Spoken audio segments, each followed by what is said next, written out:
Hi boys and girls, today I'm going to teach you about the stem and leaf plot. Okay, and this is just another way of graphing our numbers to try and keep them organized.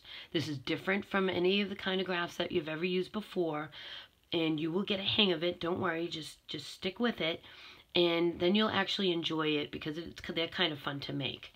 Okay, so what I'm going to do first is I'm going to look for my smallest number. And my smallest number, which I accidentally erased, is a 56. Okay, so I'm going to put that in my stem and leaf plot. And the way I'm going to do that is going to put the 5 in the stem column, and then I'm going to put the 6 in the leaf column. So when I see this 5/6, I know that this really means 56. I have no other numbers in the 50s. Okay, so now I'm ready to move on to my next set of numbers, which would be in the 60s. Okay, so I have 65. So in this case, my 6 would be the stem, and my 5 would be the leaf. Okay, there's no other test scores that are in the 60s. So I'm going to leave that like that. Now I'm going to go to the 70s. So my stem is a 7, and I have a 75. I'll underline that.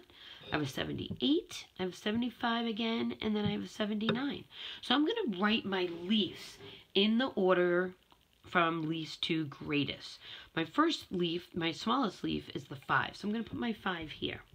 Now, the thing about the stem and leaf is now you don't have to write the stem again. You're already working off that 7 as your stem. Okay, so I have my 5 as a leaf, and I have this other 75 over here. So what I'm going to do is write another 5 next to it. So now I have 75 and 75. I'm just reusing that stem. My next number is 78. I don't have to write another 7. I'm just going to write my 8 as my leaf. And my next number is a 79. I already have my 7, so now I just have to write my 9. And that's all of my 70s. So now I move to the 8 as a stem. And I'm going to underline all my numbers that use 8 as a stem.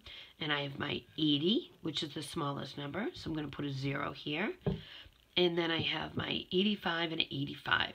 So I'm going to put my 5 as a leaf. And then I'm going to put my other 5 as a leaf. Okay, now I'm going to the 90s.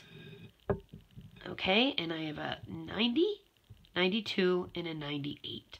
Smallest number is the 90, so that's my leaf. Now I'm going to go to my next number, which is a 72. So I already have my stem, so I'm going to put my leaf. And 98, I already have my stem, so I'm going to put my leaf.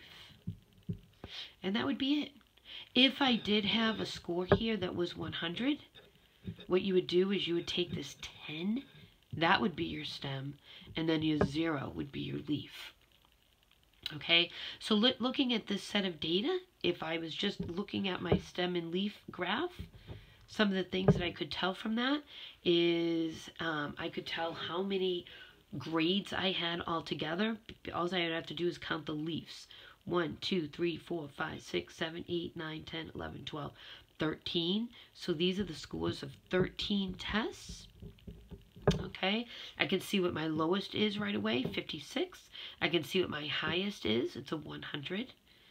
Okay, and then later, when we start learning about mean, median, and mode, using the stem and leaf graph, using the stem and leaf graph will help us with that.